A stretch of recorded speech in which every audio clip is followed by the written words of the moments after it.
Bonjour à toutes et à tous, j'espère que vous allez bien. Bienvenue sur christophevoyance.com.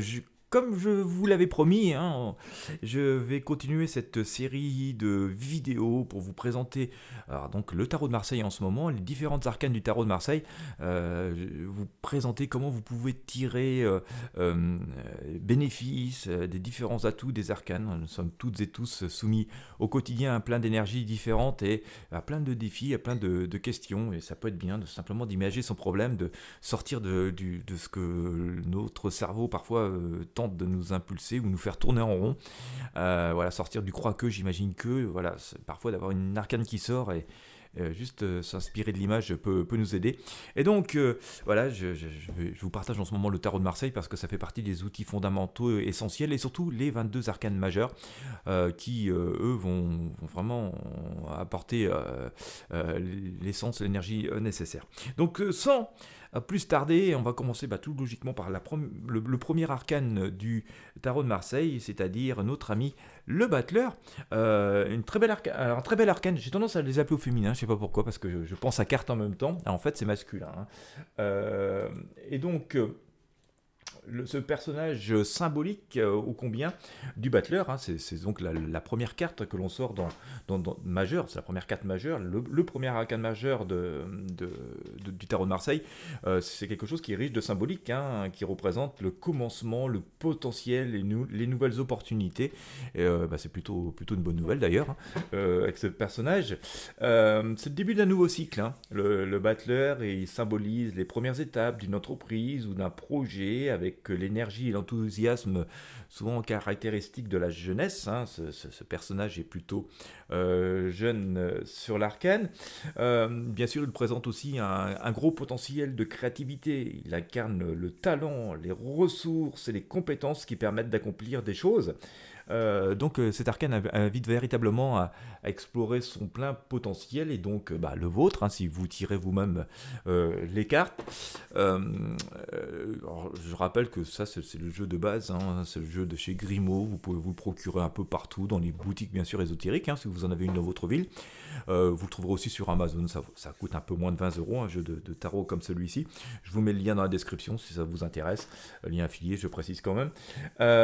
Et donc voilà, le battleur, outre le fait d'être un symbole de créativité et qui invite à exploiter son potentiel, comme je vous le disais, il symbolise aussi des choix multiples, des capacités à gérer son destin, à diriger son destin, voilà, une reprise en main, de ne plus subir les événements, mais plutôt être acteur de sa vie, de son destin, de son karma. Et donc, et comme je le rappelle souvent, karma, ça veut dire faire et non pas subir, comme parfois beaucoup de personnes le pensent. J'entends souvent des personnes me disent j'ai pas de chance, c'est mon karma. D'ailleurs de dire j'y peux rien, je subis. Ben non, karma en fait traduit en français.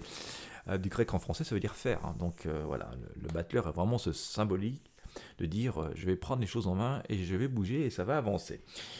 Donc ce jeune homme incarne ici, c'est un jeune homme qui incarne l'innocence, la curiosité, la spontanéité d'un débutant. On voit quand même qu'il a les outils, mais il est fraîchement diplômé en quelque sorte, on va nous dire. Mais il a une posture dynamique avec une main dirigée vers le ciel, comme on le voit ici, et l'autre vers la terre. Voilà, donc c'est une manière de relier les deux énergies, l'énergie du ciel et de la terre. Donc, rappelant l'idée d'un lien donc spirituel avec le matériel et entre l'inspiration divine et l'action humaine. Voilà, souvent le problème c'est que souvent on est connecté très là-haut et finalement on a l'inspiration divine, mais on ne passe jamais à l'action parce que l'action se passe ici-bas sur Terre. Et c'est pour ça d'ailleurs que nous sommes sur Terre et qu'on nous a donné deux bras de jambes, c'est pour relier le spirituel à la Terre et à l'action. Donc voilà, nous sommes ici pour faire de l'action. Donc c'est assez sympa, cet arcane elle est quand même pleine d'énergie, donc une main au ciel et plutôt une main reliée vers la terre, c'est-à-dire que je vais recevoir des idées, je vais donner vie à mes idées, et je vais ici-bas, par rapport à ce que je sais, et par rapport à mes expériences de vie, par rapport à ce que m'a procuré le karma, ce que j'ai fait, je vais matérialiser les choses. La table ici présente, hein, parce que vous voyez que les différents outils sont posés sur une table, symbolise elle-même la stabilité nécessaire pour construire. Ça représente la vie matérielle et les supports disponibles. Voilà, nos atouts, nos expériences, nos diplômes, ce qu'on sait faire. Voilà, donc tout ça, c'est plutôt assez positif. Hein. C'est une arcane très positive, hein, cette arcane le Battler. Et pour commencer cette série du tarot de Marseille, c'est plutôt bien. Vous avez différents objets qui sont sur la table, hein, donc des objets de coupe, hein, beaucoup, donc comme aussi une épée, un bâton, un denier. Ces éléments sont les outils des 4 éléments eau, air, feu, terre. Ça symbolise les capacités et ressources à disposition du battleur. Euh, Ça peut aussi faire une allusion aux suites mineures du tarot, puisque comme vous le savez, il y a des arcanes mineures sur le tarot, je les utilise assez peu. Alors j'en ai parlé dans une première vidéo, vous la verrez apparaître à la fin de celle-ci, et aussi dans la description, où je vous donnais quelques atouts, quelques outils pour bien poser vos questions. Je vais vous remettre cette vidéo dans la description si vous voulez regarder.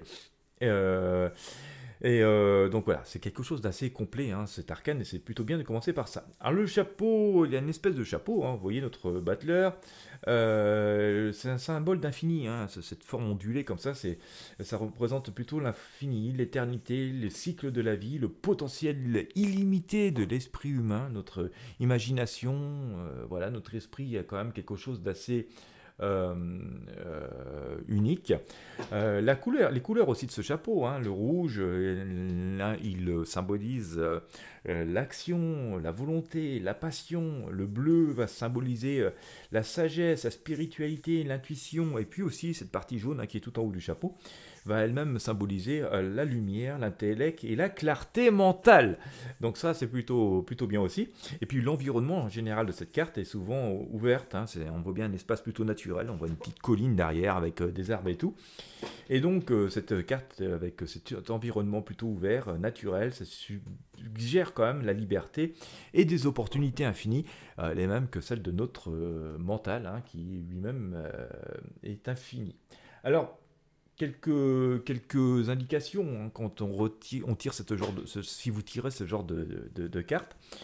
L'aspect positif, hein, de cette carte, c'est plutôt le départ prometteur, hein, des opportunités nouvelles, de la confiance en soi, de la capacité à agir, d'adaptabilité et de la débrouillardise.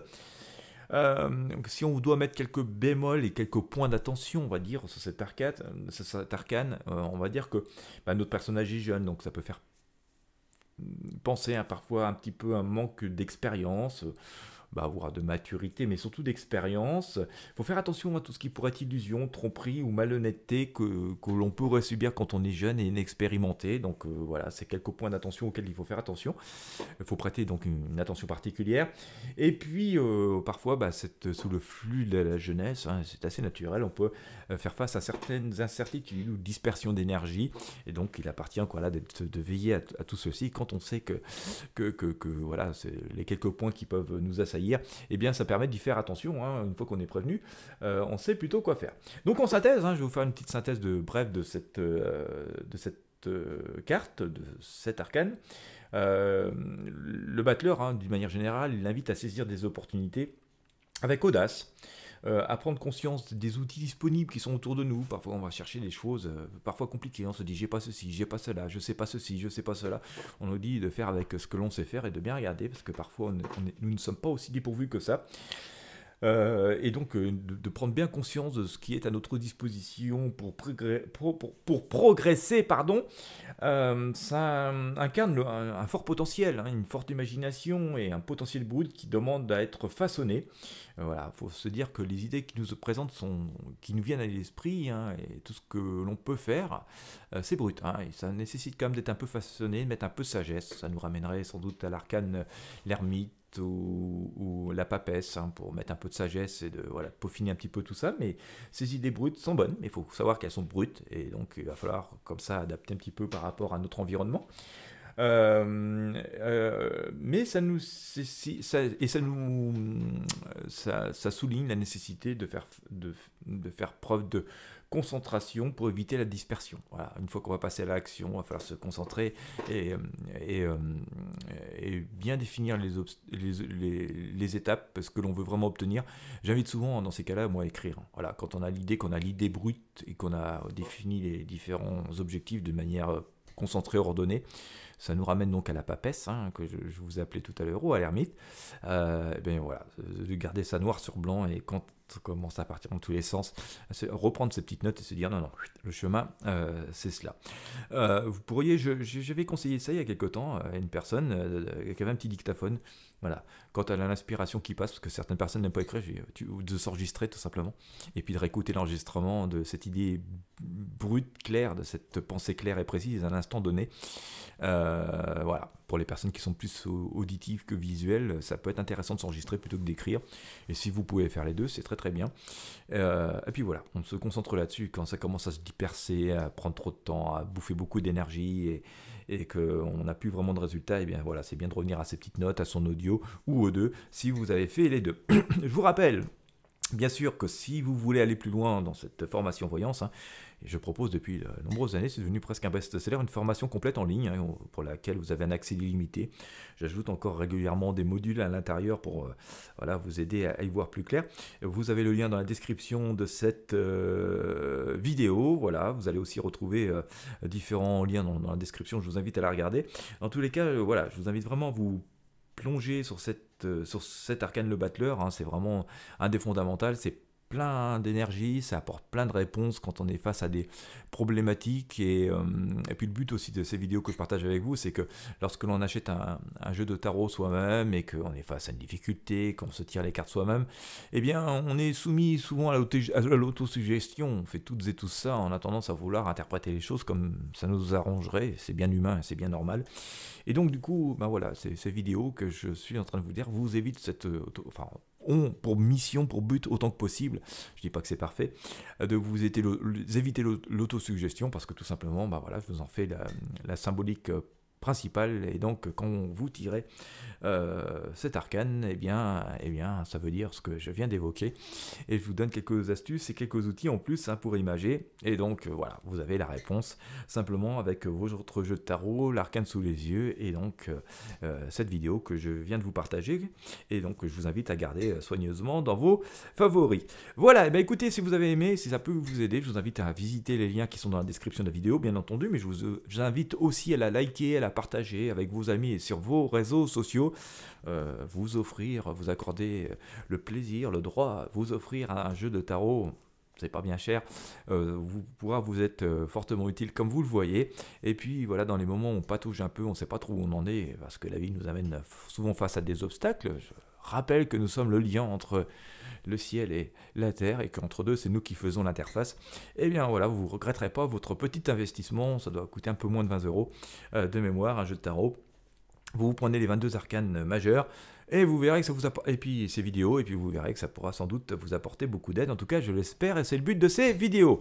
Merci de m'avoir suivi jusqu'au bout, et puis je vous dis à très bientôt pour de prochains partages.